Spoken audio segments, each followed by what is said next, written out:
আহ, আমার ব্যথা লাগছে ভীষণ। একটু আস্তে আস্তে করুন প্লিজ। আস্তেই তো করছি। আমার এটার চাপ নিতে না পারলে বিয়ে করেছো কেন?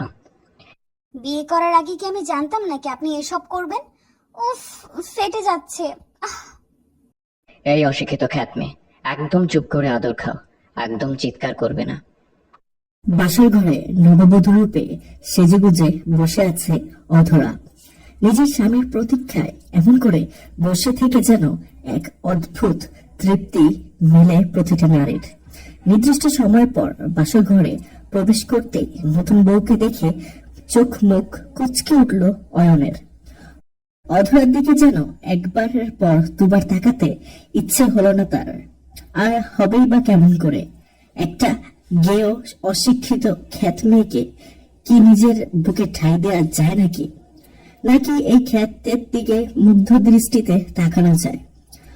অয়ন নিজের অনিচ্ছায় এই বিয়েটা করতে বাধ্য হয়। তা না হলে এই অধরাকে জীবনও বিয়ে করতেও না অয়ন। কিন্তু পারিবারিক চাপে পড়ে অয়নকে অধরার মতো একটা আনকালচার মেয়েকে বিয়ে করতে হলো। অয়নের মন মেজাজ এমনিতেই খারাপ হয়ে আছে, তার উপর এই মেয়ে বকবক শুনে অয়নের মেজাজটা আরো চটে গেল। অয়ন বাসর ঘরে আসতেই অধরা অয়নকে উদ্দেশ্য করে বলে উঠল, আপনি এত দেরি করে এসেছেন কেন?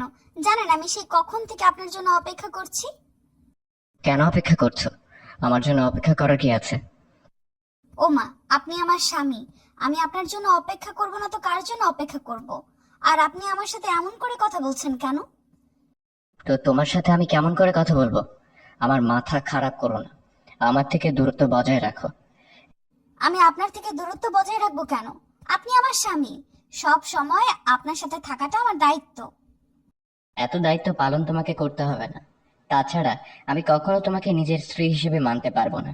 কথাটা মাথায় ঢুকিয়ে নাও। আমাকে আপনার স্ত্রী হিসেবে না মানার পেছনে কারণ কি? দেখুন, আমি কি আপনাকে জোর করে বিয়ে করেছি? আপনি কেন আমাকে নিজের স্ত্রী হিসেবে মানবেন না? অধরার কথাগুলো অয়ন চরম বিরক্ত হয়। অয়ন বাসর ঘরে প্রবেশ করতেই অধরাকে বারণ করে দিয়েছে যে তার সাথে যেন বেশি কথা না বলে, কিন্তু তাতেও কোনো লাভ হলো না। অধরা নিজের মতো করে বকবক করতেই থাকলো। এই ব্যাপারটা মোটেও অয়নের কাছে ভালো ঠেকলো না।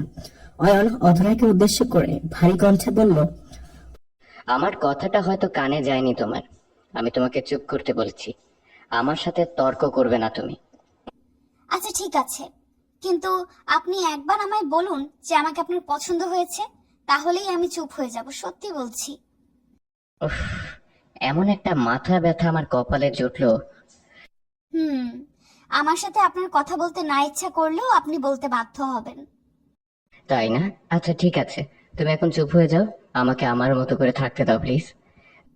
দিব না থাকতে। আপনি আমার সাথে ভালো করে কথা বলুন, তা না হলে আপনাকে আমি শান্তিতে থাকতে দিব না। অধরা জেদ ধরা দেখে অয়ন চুপসে গেল।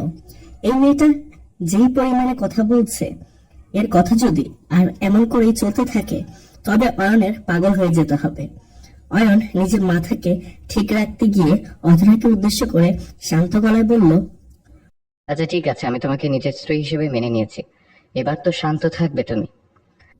না, এবার আমি শান্ত থাকতে পারবো না। আপনি আমাকে নিজের স্ত্রী হিসেবে স্বীকার করেছেন যখন, তখন আমার পাশে এসে বসুন। অধরা, তুমি খুব বেশি হয়ে যাচ্ছে কিন্তু এবার। আমার রাগ উঠে গেলে কিন্তু। আপনি বসবেন নাকি আমি আবার শুরু করব? আচ্ছা বসছি আমি। কথায় কথায় এমন করে ব্ল্যাকমেল করো কেন? আমার এসব একদম পছন্দ না। অয়ন কথাটা বলতে বলতে অধরার পাশে গিয়ে বসলো।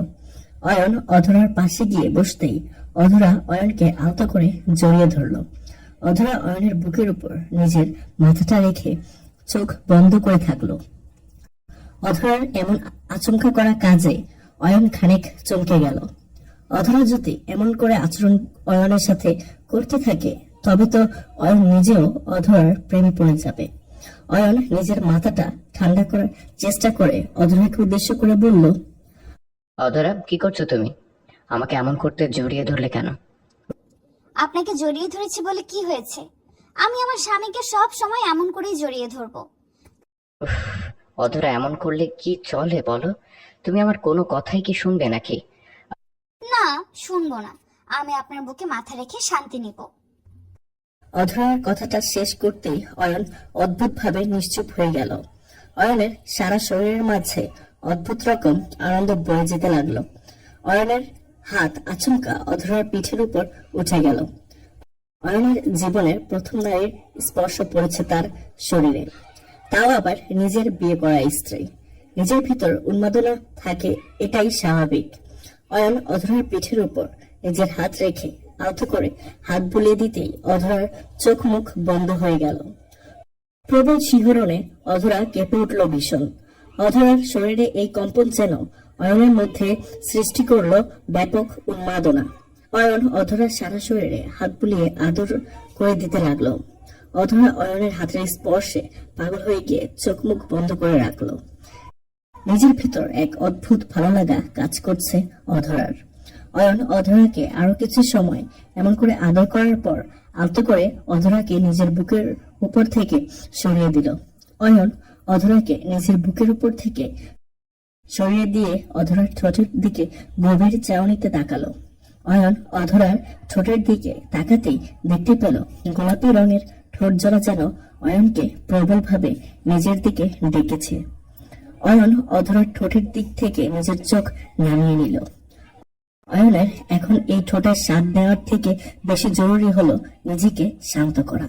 আর অয়ন এখন নিজেকে শান্ত করার জন্য পাগল হয়ে আছে। অয়নের নিজের পকেটের মধ্য থেকে হাত দিয়ে কিছু একটা জিনিস বের করতেই অধরার ভ্রু কুঁচকে অয়নের দিকে তাকিয়ে অয়নকে উদ্দেশ্য করে বলে উঠল, এটা কি?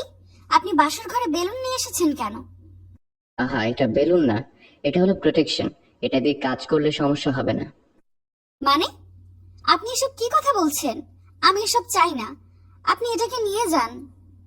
মানে? এই, তুমি এটা চাও না তো কি চাও? ফাজলামি করো ওর সাথে? ফাজলামি আমি করব কেন? আমার তো মনে হচ্ছে আপনি আমার সাথে ফাজলামি করছেন। দেখুন, এসব কিছুই আমার লাগবে না। আপনি এসব ফেলে দিন। এটা ফেলে দিলে তো সমস্যা হয়ে যাবে। বেবি চলে আসলে তো আরেক ঝামেলা। বেবি আসবে না। আপনি এসব বেলুন নিয়ে ছোট বাচ্চাদের মতো করে খেলা করলে কি করে হবে? উফ, এটা কি বাচ্চাদের খেলা করার জিনিস নাকি? বোকা তুমি, এটা বড়দের খেলা করার জিনিস। এটা বড়দের খেলা করার জিনিস মানে? বড়রাও খেলা করে নাকি? করে তো। কেন, জানো না তুমি? না তো। আমি কি করে জানবো? আমি কি কখনো খেলা করতে দেখেছি নাকি? খেলা করার বিষয়ে জানতে হলে কি খেলা করা দেখতে হয় নাকি? এমনি অনেক কিছু জানতে পারা যায়। আচ্ছা, সেটা কেমন করে? দেখো, আমি এখন তোমাকে এত কিছু জানাতে পারবো না। আমাকে আমার মতো করে আমার কাজটা করতে দাও। বেশি কথা বলে আমার মাথা খারাপ করে দিও না। আচ্ছা ঠিক আছে, কিন্তু আপনি এসব পরে করবেন না প্লিজ। আমার কেন যেন এইসব জিনিস দেখলে বমি পায়। অধরার কথাটা শুনে অয়নের চোখ জোড়া ছানা বড়া হয়ে যায়। এই গ্রামের মেয়েটা বলছে কি এসব? বেলুন দেখলে কার বমি পায়? তাছাড়া অয়ন আর অধরা তো এখন এটার খুব প্রয়োজন, তা না হলে তো সমস্যা হবে। অয়ন চাইছে সবকিছু সেফলি হোক, কিন্তু এখন অধরার কথাগুলো শোনার পর মনে হচ্ছে এই গ্রামের খ্যাত মেয়েটা চাইছে না অয়ন সবকিছু সেফলি করুক। অয়ন মুখটা কুঁচকে নিয়ে অধরাকে উদ্দেশ্য করে আবারও বলল, দেখো অধর, আমি চাইছি সবকিছু ভালোভাবে সম্পূর্ণ হোক। তুমি যদি এখন আমার সাথে এমন করতে থাকো, তবে আমি কিন্তু তোমার উপর প্রচন্ড রাগ করব। আমি বুঝতে পারছি না আমার কি করা উচিত, কিন্তু সত্যি বলছি আমার এসব মোটেও পছন্দ হচ্ছে না। পছন্দ হোক বা না হোক, তোমাকে এটা নিতে হবে, ব্যাস। আমার মাথা এমনিতেই গরম হয়ে আছে, আর গরম করিও না। অয়ন নিজের কথাটা শেষ করতে অধরাকে খানিক জোর করে চুপ করিয়ে দিল। অধরা বকবক করাগুলো অয়ন কোনোভাবেই শুনতে রাজি নয়। অয়ন অধরাকে বিছানায় শুইয়ে দিয়ে অধরার বুকের উপর উঠে বসল। অধরা বোকার মতো করে অয়নের কাজগুলো দেখে চলেছে। কোনো কথাই যেন অধরা অয়নকে বলতে পারছে না। অয়ন অধরার বুকের উপর নিজের ঠোঁট জোড়া ছুঁয়ে দিয়ে আদর করে দিতে লাগলো। অয়নের ঠোঁটের এই স্পর্শগুলো অধরা আর ভালো লাগছে, কিন্তু অধরা বুঝতে পারছে না অয়ন তার সাথে আসলে কি করতে চাইছে। অয়নের আদরগুলো একটু একটু করে গভীর হতে লাগলো। অয়ন অধরাকে আর অপেক্ষা করালো না।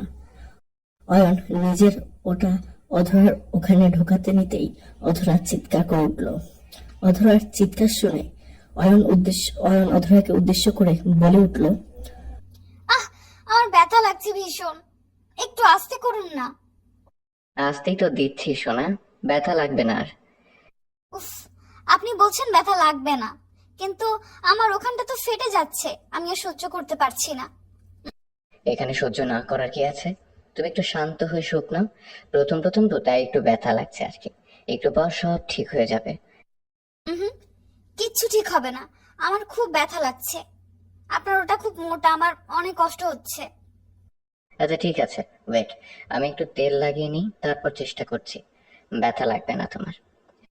অয়ন নিজের কথা মতো খানিক তেল নিয়ে নিজের শক্ত জিনিসটা ভালো করে মালিশ করে নিল। অয়ন নিজের ওটাতে মালিশ করার পর আবারও অধরার ওখানে লাগিয়ে আলতো করে চাপ দিয়ে দিয়ে ভিতরে ঢোকাতে চেষ্টা করলো, কিন্তু এবারও যেন কোনো লাভ হচ্ছে না। বারবার অধরা ব্যথায় কোকিয়ে উঠছে আর ভেতরে ঢুকছে না। অয়ন এবার খানিক বিরক্ত হয়ে গেল। এমন করে যদি বারবার চেষ্টা করেও লাভ না হয় তবে কি করে সব হবে? অয়ন রেগে গিয়ে সজোরে একটা চাপ দিতেই অধরা খানিক শব্দ করে চিৎকার করে উঠল। অধরার চিৎকার শব্দ শুনে অয়ন অধরার মুখ চেপে ধরল। অয়ন অধরার মুখ চেপে ধরে অধরাকে উদ্দেশ্য করে বলতে লাগলো, এই কি করছো কি তুমি? এমন করে চিৎকার কেউ করে? আমার মান সম্মান নষ্ট না করে তুমি শান্তি পাবে না, তাই না? উফ, ব্যথায় আমার জীবন বেরিয়ে যাচ্ছে, আর আপনি কিনা মান সম্মান নিয়ে পড়ে আছেন। আপনি এতটা খারাপ, আপনি এতটা খারাপ সেটা আমার আগে জানা ছিল না। আমি খারাপ কেমন করে হয়ে গেলাম? খারাপ কি করেছি তোমার সাথে? যেই কাজগুলো করেছেন সেগুলো কি ভালো কাজ নাকি? আমার ওখানটা ফেটে যাচ্ছে, রক্ত বের হচ্ছে। আরে পাগলি, কিছুই বের হচ্ছে না। তাছাড়া তুমি কি জানো না যে বাসর ঘরে একটু ব্যথা সহ্য করতে হয়? তারপর থেকে তো আর ব্যথা নেই, শুধু সুখ আর সুখ থাকবে। হুম, আমি এসব জানি না, মরে গেলাম গো। হো হো হো। এই মেয়ে, এমন অরূপ চিৎকার করতে বারণ করেছি তো তোমাকে। আর যদি এসব নাই জানতে হবে তবে বিয়ে করেছো কেন? এখন তো আমি বুঝতে পারিনি, তখন তো আমি বুঝতে পারিনি। আমি তখন এসব বুঝতে পারলে কি করতাম নাকি বিয়ে? আচ্ছা, তাই নাকি? এখন যদি বিয়ে করেই ফেলেছো তখন আর কিছু করার নেই। আমার আদর ভালোবাসা এখন সাদরে গ্রহণ করতে হবে তোমায়। অয়ন একটু একটু করে অধরাকে আদর করতে লাগলো। অধরা প্রথম প্রথম ব্যথায় কোকিয়ে ওঠার পর নীরব হয়ে গেল। অয়ন বুঝতে পারলো ব্যথার অবসান হয়ে গেছে। এখন অধরা ও অয়নের মতোই সুখ পাচ্ছে। অয়ন অধরাকে আরো বেশি করে আদর করতে লাগলো। অধরা ঠোঁট জোড়া অয়নের নিজের দখলে নিয়ে চুমু খেতে খেতে আদর করছে। ওইদিকে অধরা এতটা সময় ধরে ব্যথা সহ্য করার পর এখন নীরব হয়ে গিয়ে খানিক সময় নিশ্চুপ থেকে অয়নের সাথে নিজেও সমান তালে রেসপন্স করতে লাগলো। দুজন দুজনকে পাগলের মতো করে আদর করে দিচ্ছে। তারা যেন আজ একে অপরের মাঝে হারিয়ে যেতে ব্যাকুল হয়ে উঠেছে। গ্রামের আনকালচার মেয়েটাকে এমন করে আদর করে যেন বুকের মাঝে এক অদ্ভুত প্রশান্তি খুঁজে পাচ্ছে অয়ন। অয়ন অধরাকে প্রায় ঘন্টা 2 ধরে টানা আদর করে অধরার বুকের উপর মাথা রেখে লুটিয়ে পড়ল। অয়ন শান্ত হয়ে যেতেই অধরা অয়নকে উদ্দেশ্য করে বলতে লাগলো, আপনার শেষ হয়েছে? পরিপূর্ণ সুখ কি আমি আপনাকে দিতে পেরেছি? পরিপূর্ণ মানে? একদম সেই সুখ পেয়েছি আমি। উফ, পুরো শরীর মন দুটোই শান্ত হয়ে গেছে আমার। তাই? যাক, আমি সার্থক। এবার উঠে পড়ুন, আমি ফ্রেশ হতে যাব। তা তো যাবেই, কিন্তু আমায় বলো তুমি সুখ পেয়েছো কিনা? প্রথমে তো অনেক বেশি কষ্ট পেয়েছি, কিন্তু তারপর তো ভালোই লেগেছে। তাই? হাসিল, আর একটা আদর করবো এখন। এই না না, আমার ব্যথা করছে। অয়ন অধরাকে কথাটা সম্পূর্ণ করতে দিল না। তার আগেই অয়ন অধরার ঠোঁট জোড়া নিজের দখলে নিল। অধরা ঠোঁট জোড়া নিজের দখলে নিয়ে পাগলের মতো করে ভালোবাসা দিতে লাগলো।